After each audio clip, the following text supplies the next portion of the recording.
I have Bob N6PGQ and Neil KL7HQR.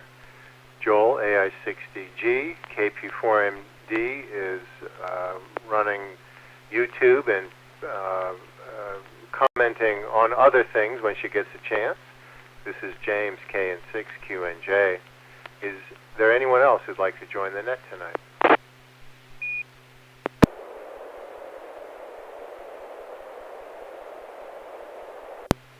Okay, we're going to continue with Bob N6PGQ. Are you ready to send an image? Holy, I'm trying to enter all the 2-meter people into the log. Sure, I'm ready, and we'll give it a shot. This is PD-120.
Thank you, Bob N6PGQ. I got a great image here, a really good copy, but I'll let Neil make the first official comments. KL7HQR. KL7HQR, yeah, actually, incredibly good picture, Bob. The wood grain on the background shows really well. I think I could just count the little artifacts in there. Couple of displays on top, meters. Unfortunately, resolution is not good enough that I can't read what the meters are, but black meters, 2 of them, or 1 with 2 displays. Wood background, looks like a plank, and then there is a division in the wood halfway down the picture. On the bottom there is a yellow sign with 1 dozen General Electric Surefire flash bulbs, something 5.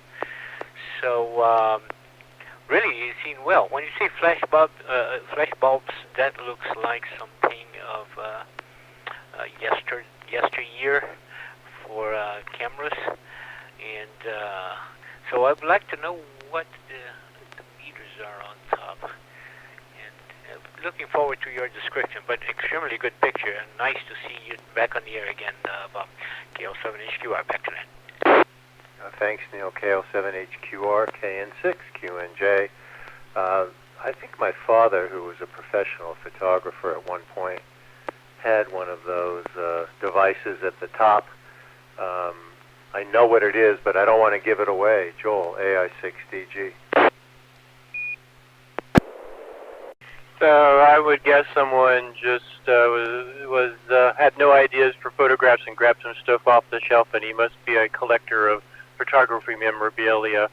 So at the bottom we have a box of flash photography flash bulbs. I don't know if the bulbs are actually in there.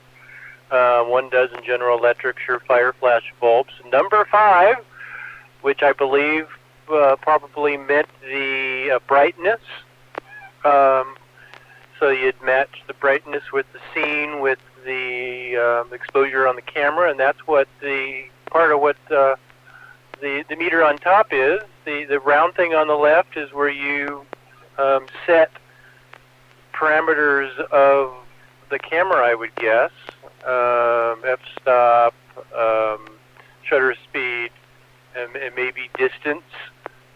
Some combination there, and then the meter would tell you something. So the oval thing on the right, the meter, the left, this round section on the left isn't a meter. It is part of what you set the meter to, and I'm assuming that there's probably a little window on the front on the left that we can't see. That is where you pointed it to the scene.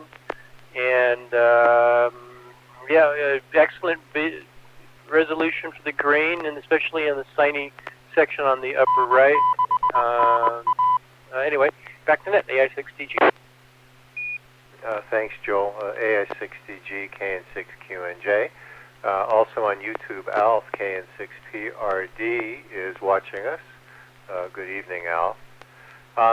Well, I'm pretty sure it's a light meter, and you use the information from the light meter to then make adjustments on shutter speed and f-stop, etc. on your camera. But Bob, is this? Do you have the camera that uses these bulbs, or the flash system that uses these bulbs? Go ahead, N6PGQ. Well, that remains to be seen in weeks to follow. The title of this picture is Analog, and that's going to be my series for the next few weeks. I've decided to go back to my roots, and yes, there are a dozen General Electric flash bulbs in that box, and the number 5 is the size of the bulb. The amount of light is controlled by the amount of the filament that is inside.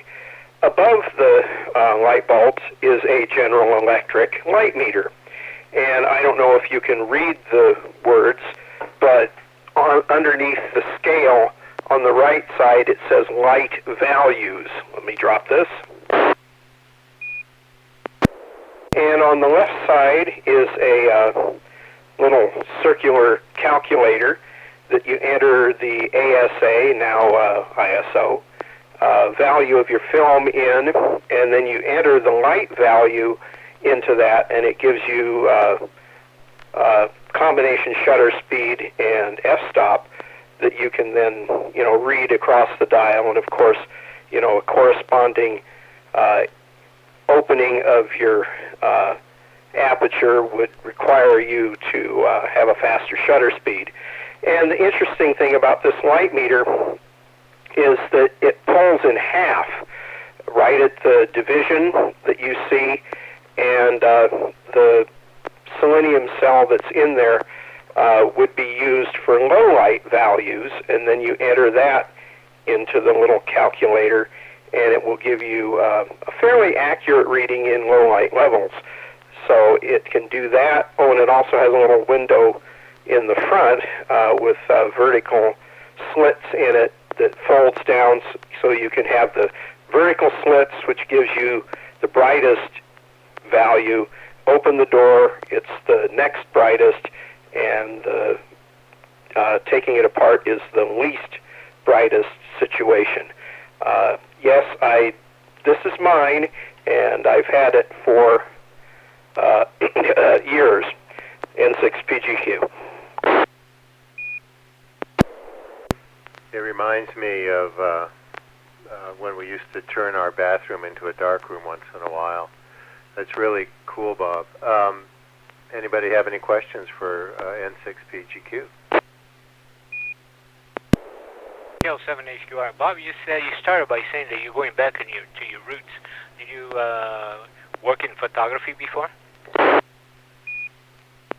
Well, I did it through high school and college, and during college I ended up making a little bit of money taking pictures and sending them into the Stockton Record and taking pictures at the football games and getting them into the school newspaper. So I guess I did that. I made a little bit of money on it, but not much. Anyway, that's the General Electric We Bring Good Things to Life picture this evening. You can see how diverse they were. They also made locomotives, N6 PGQ. K07HQR. Well, one more skill that you bring to life that we didn't know you had. Good for you. Back to that.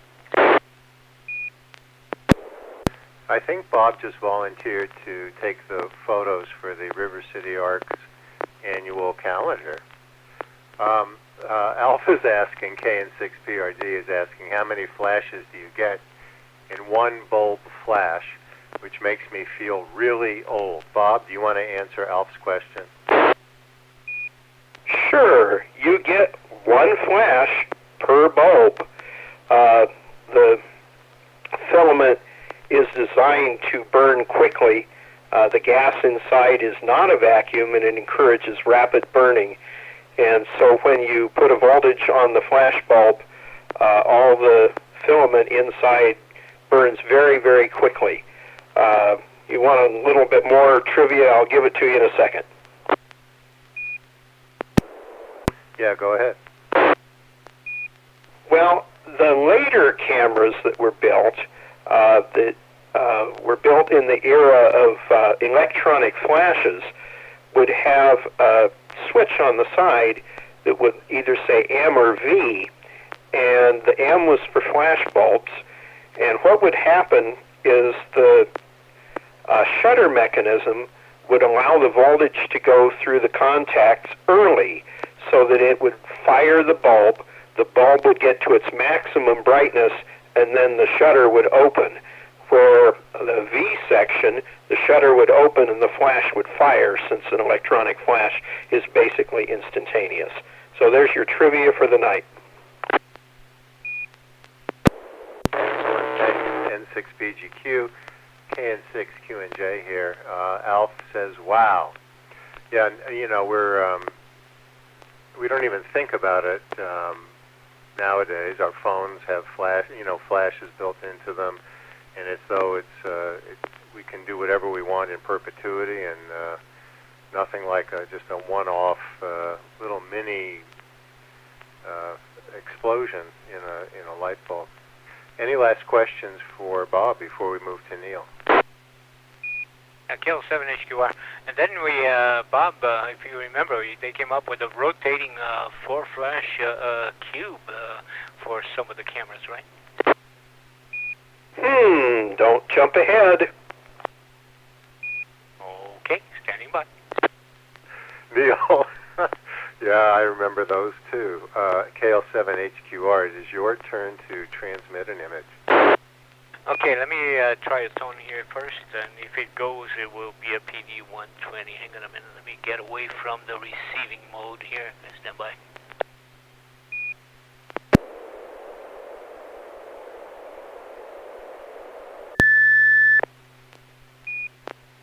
Sounds good.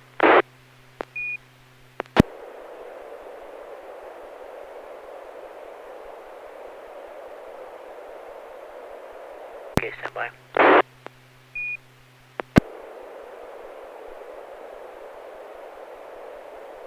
This is going to go without the graphic, but it comes to me.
KL7HQR.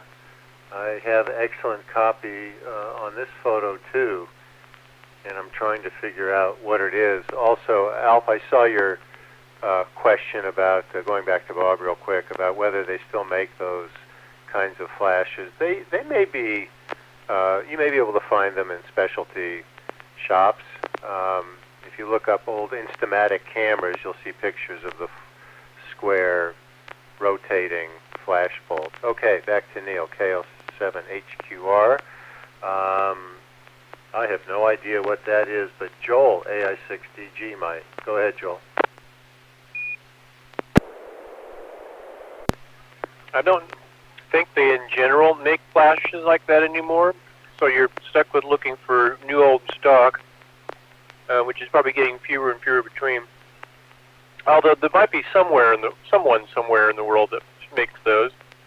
It's amazing. You can still get some types of tubes for old radios in some places, although I think most of them are being made or were being made in Ukraine. But I have no idea what I'm looking at here. This is really weird.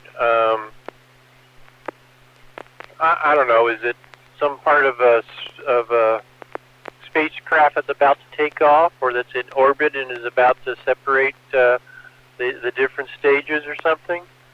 We've got kind of a flower in the middle with 1, 2, 3, 4, 5 red balloons around a round center thing, and we're missing the round red thing on the top part. So we've, instead of 6, we've only got 5, and it's got kind of a yellow frame around it on top and on bottom.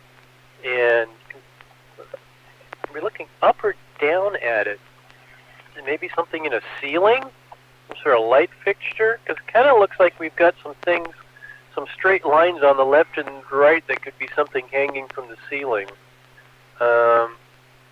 There's just not enough info. It's yeah, weird looking. More info. Back to that AI6DG. Thanks, Joel. KN6QNJ. I can't tell if it's a mechanical device, a decoration, or something related to food. Bob, N6PGQ. Boy, I have no idea. Doesn't look like a Lego set. They look like balloons, but I don't know what the squiggly lines are.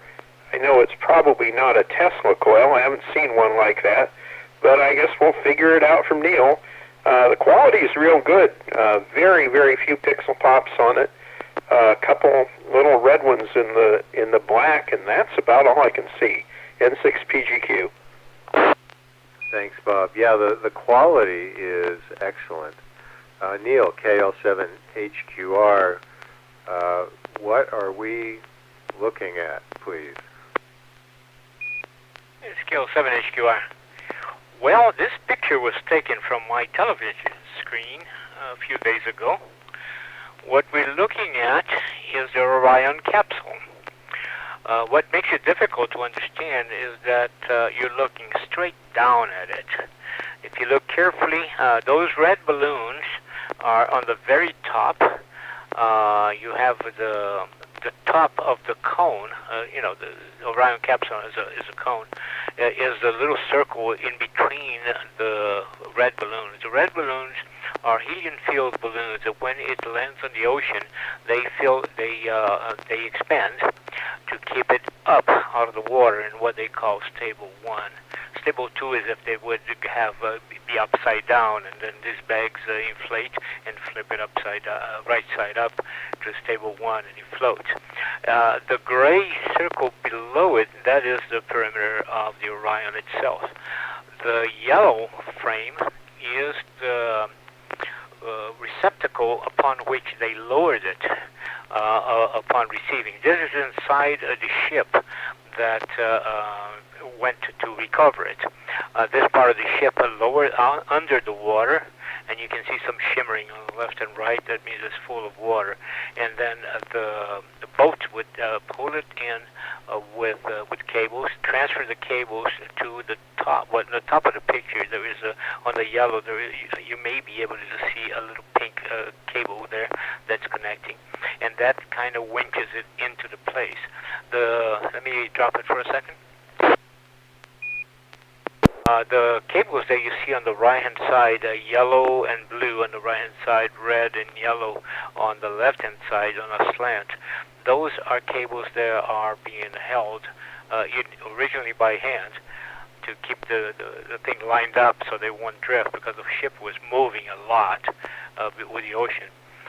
And then gradually they then stabilized it and lowered it into place.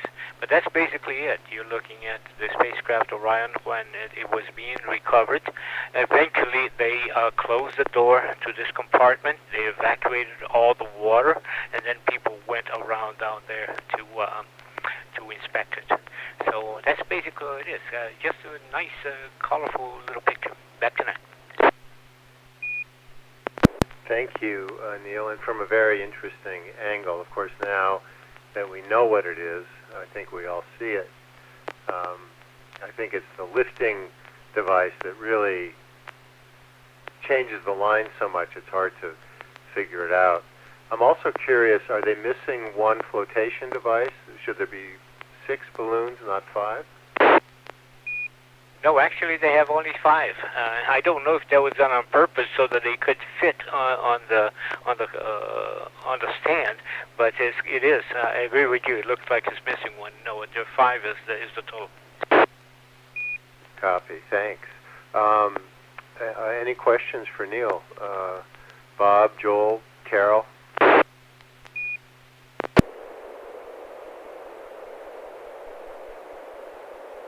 N6PGQ. You didn't watch the whole thing for the whole 7 hours of recovery. Wow, we watched the splashdown. I think there was a double, Bob, N6PGQ. Okay, well, I've been spending my time on the internet, and apparently there are only one type of bulbs being made now. They're made by a company called Mega Flash, and I would have to do some digging to find the flash bulb that is on the internet. I have some somewhere. Theirs is a slow peak flash bulb, and that was used for like focal plane shutters. And these are very large. They're the size of a very large regular flash or a regular light bulb. The glass envelope is a little bit larger than you would find, and it's of course filled with the material that burns very quickly and very bright. They are still being made now. They're being used for special effects in movies and people that want to do, some special lighting systems. I've seen them used to take pictures of locomotives going over bridges. You put bunches of light sockets out, screw the flash bulbs in them, and all you do is put 120 volts AC on the line, and they all go off. So if you're having your locomotive go across the bridge, you hide the bulbs behind the supports for the bridge so that it doesn't wipe out your image, and light up the train. And that's how I've seen them used, and then they're also used in movies. N6PGQ. Thanks, Bob. That's pretty interesting. Wow. Any other questions for Neil? Neil, we give you kudos for watching all 7 hours of the Orion recovery effort. Any other questions for Neil?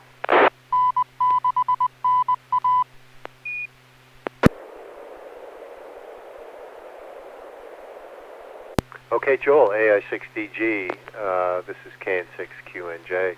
It's your turn.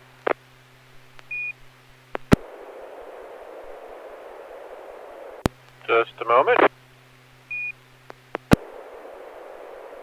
Clicking all the buttons to get back into the right mode and ready, and do I have tone follow? A very nice tone. Go ahead. PD 120.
AI6DG, KN6QNJ.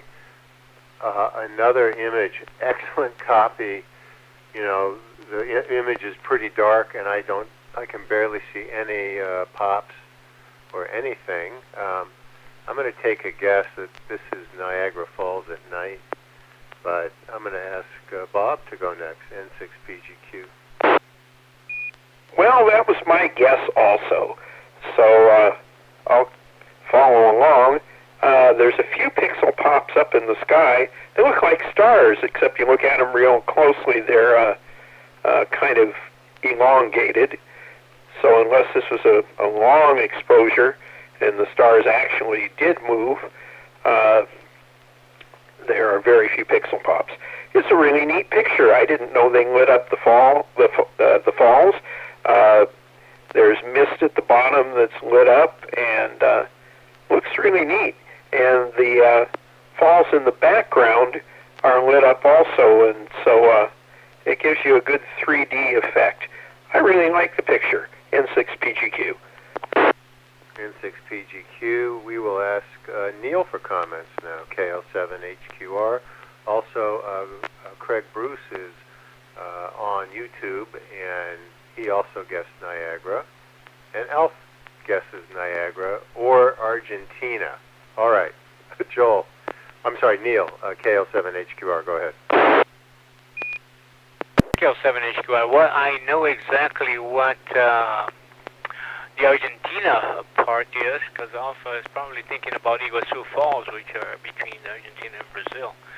And they are much more complex and much larger than Niagara. But I've never been there. But I don't know if they have that infrastructure around it, you know, with the towers and the lights. So I will have to go with Niagara. The picture is absolutely great, you know, from the blue of the sky and the tones to the background of the towers is a little out of focus, but actually that enhances it, because the colors from the pink and yellows and blues, it looks like the transition of pastel tones, really, really pretty, you know, framed by the blackness of everything else. So great picture and great transmission. So back to that. Thanks, Neil. Joel, AI6DG, did you take this photo? Yes, I did. This is on I made my Google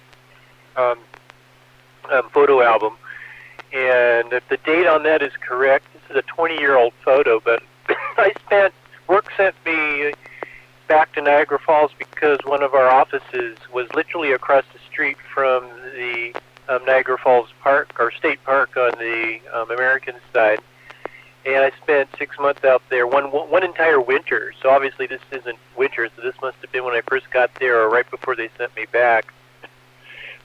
But I had a ball there. It was absolutely amazing. I thoroughly enjoyed, even though it was winter, although I didn't have to drive in it because I was in a hotel that was a block away. Lots of photos, great photos like this. Hang on.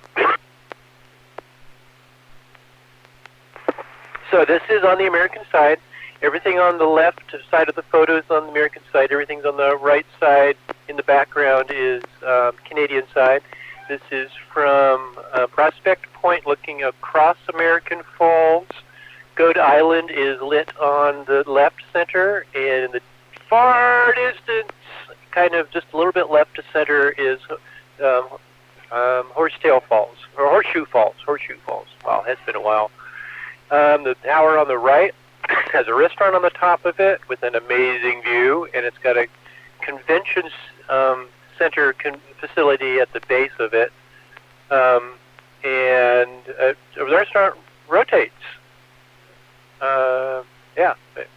Well, quite an attraction. But this is 20 years ago, so everything has changed in Niagara Falls on the American and the Canadian side. There's a lot more towers and hotels, and the skyline's completely changed now, I believe. That's Skyline Tower on the right. On the left, basically dead center, is the Minolta Tower. I am not sure those names are still accurate because things have changed. Yes, they light the falls at night, and they rotate colors through. So they're using hydro power generators that are no longer used for power generation. Instead, the power is used to light these spotlights. The spotlights go through colored gels, and the gels rotate every 15 minutes or so you can get all kinds of color combinations. It's really pretty, as you can see. And I'm actually on Google Maps.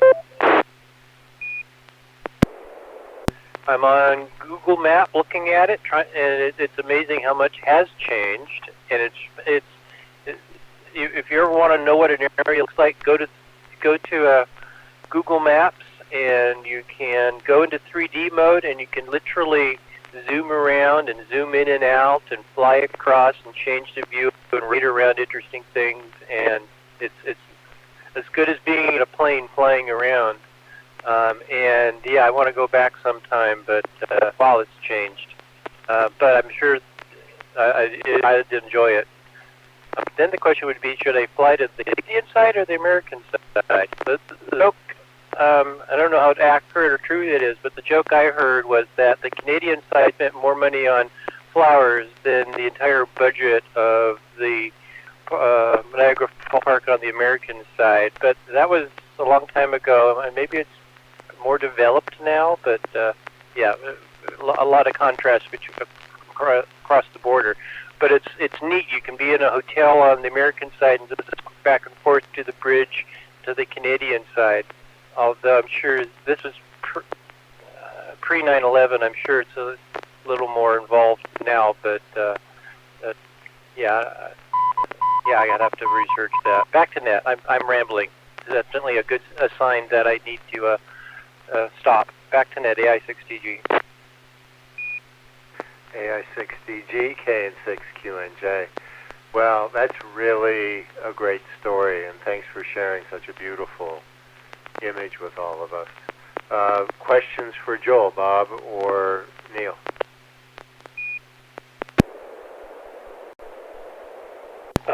kind of camera did you use?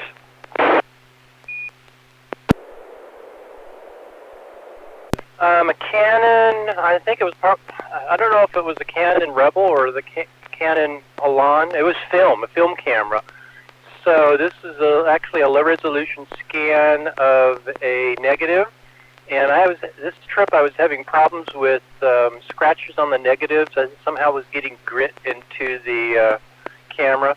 So that it's a low-resolution, high JPEG compression. So some of what you see, what you were seeing as defects might be JPEG compression artifacts, and whatever you saw in the sky might be me trying to fix scratches in Photoshop combined with JPEG compression artifacts.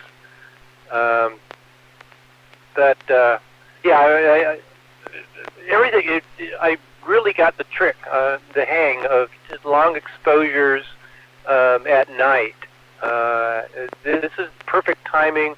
The sky was almost dark, but just light enough that with a good exposure, you caught the sky and the lit falls in the foreground.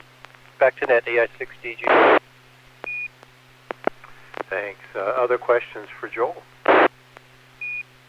Yeah, I just want to compliment you again. It's a great shot, great picture, and thanks for sharing. And you talk about that you can go there on Google Maps and try to feel like you're flying an airplane. Just want to let you know that when you're doing that, look for some wreckage in there. Last summer I was flying the simulator, and I was flying into all the way down the river up to and I went to the fall, to the horseshoe, and I tried to pull straight up. I didn't make it, so you may see some wreckage in there. To be clear, we're talking about virtual wreckage, right, Neil? Yeah, my simulator is a virtual flight, yes. That's very cool. Thanks, Joel. Last call for questions for Joel, and then I'll send an image.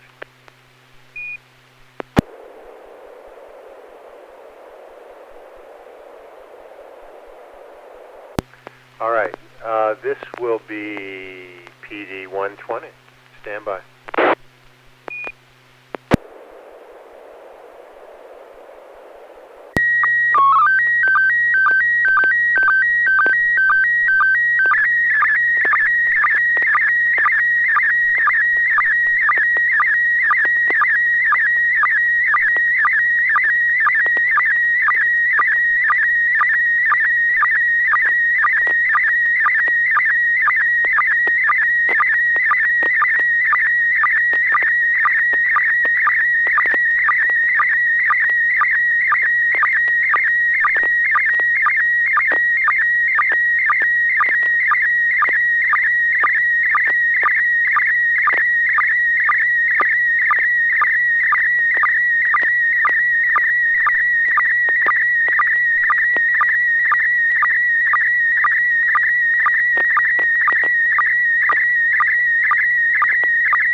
right, we're going to go in reverse order and ask Joel to comment first. AI6DG, this is KN6QNJ, go ahead.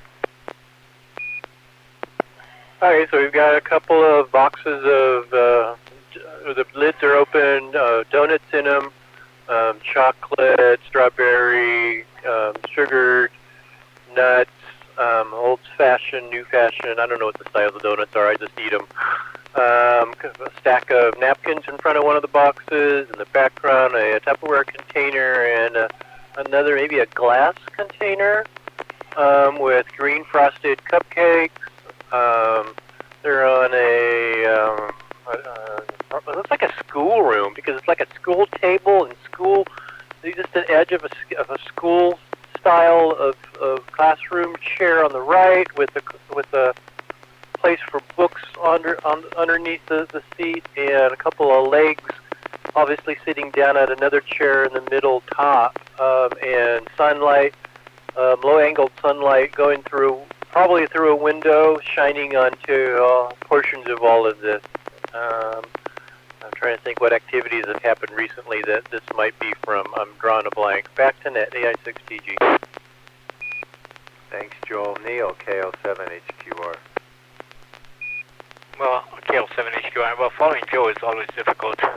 Only thing he didn't mention the two feet up, what appeared to be somebody's feet up on the very top center of the picture. But it's a very fattening picture. I don't see the school table because it looks like where the boxes are is a very long table, going by the size of the dozen donut boxes. So when I went to school, our desks were much smaller than that. But good picture. I think this is the only picture that we had some specs up on the cover of the foreground box. There are some specs, but the rest of the picture is just as good as before. Back to that. Thanks, Neil. Bob, N6PGQ. Well, I think I recognize the location as at the new downtown convention center. I don't know whose feet those are. Usually people dress a little bit better than that. I think this was taken at the recent Weight Watchers conference that was held there. N6PGQ. Thanks, Bob. Alf on YouTube says he wants donuts, and Craig wants one of the pink old-fashioned donuts. So I took this, I guess about a week and a half ago on the last day of my class that I'm teaching at Sac State. And one of the things I liked about it was the way the light looks, that morning light coming through the windows, which one of you commented on. And I guess my students liked me well enough to make cupcakes and bring donuts to the last day of class, which I thought was very sweet. Also, because it's Carol's birthday, I thought, well, this would be an appropriate picture, even though we can't eat the donuts. And also, what goes better than a donut if you're building something and using your soldering iron and all your other tools, right? I mean, this is very much part of ham radio, is it not? Any other questions for me?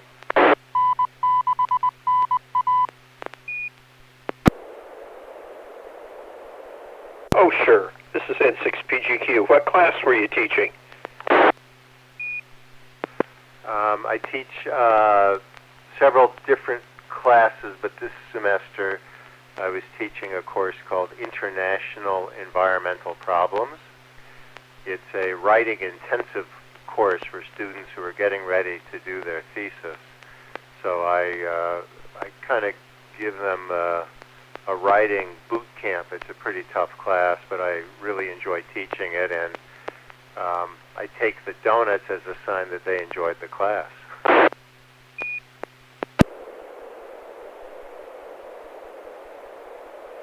KL7HQR. What other classes do you teach?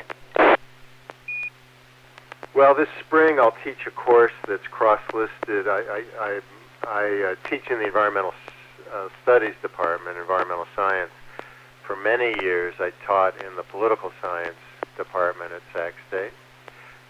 The course I'm teaching this spring is called Environmental Law and Policy, and it's a cross-listed course between environmental studies and political science. And so I get political science students, environmental studies students, and a lot of public health students who are interested in the topic. And for those who are interested in becoming lawyers, it can kind of also act as a pre-law class and a constitutional law class. We cover everything, but in the context of environment. I also teach environmental ethics and some other courses. I'll take a break here.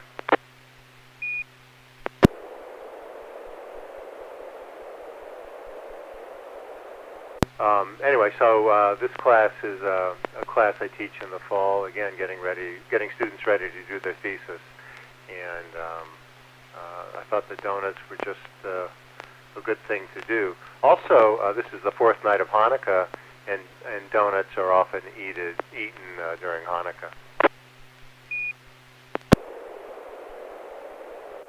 You are impressed, sir. Congratulations.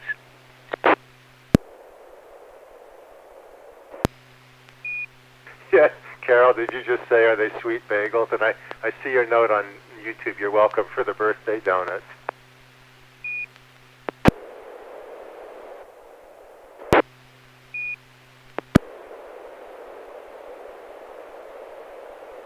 Any other comments or questions about this or anything else before we close the net? 7HQR, just wishing Carol a happy birthday, and finally, now you can drink legally.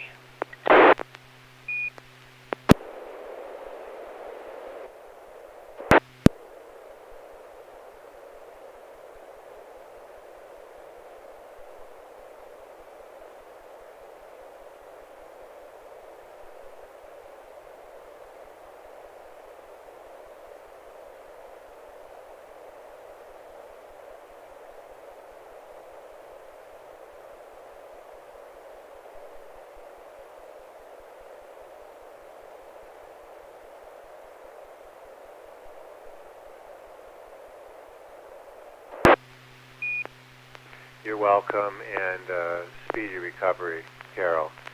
Of course, let us know if you need anything. Any other last comments before I close the net?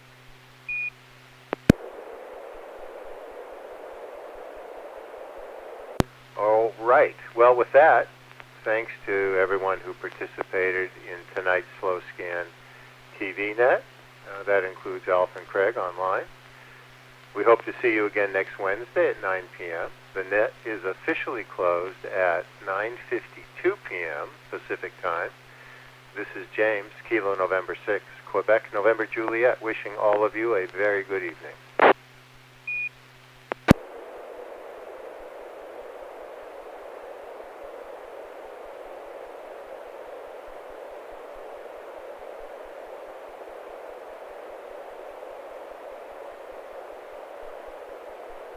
Night, everyone. AI6DG. Good night, Joel. Thanks. Good night. Happy Hanukkah, and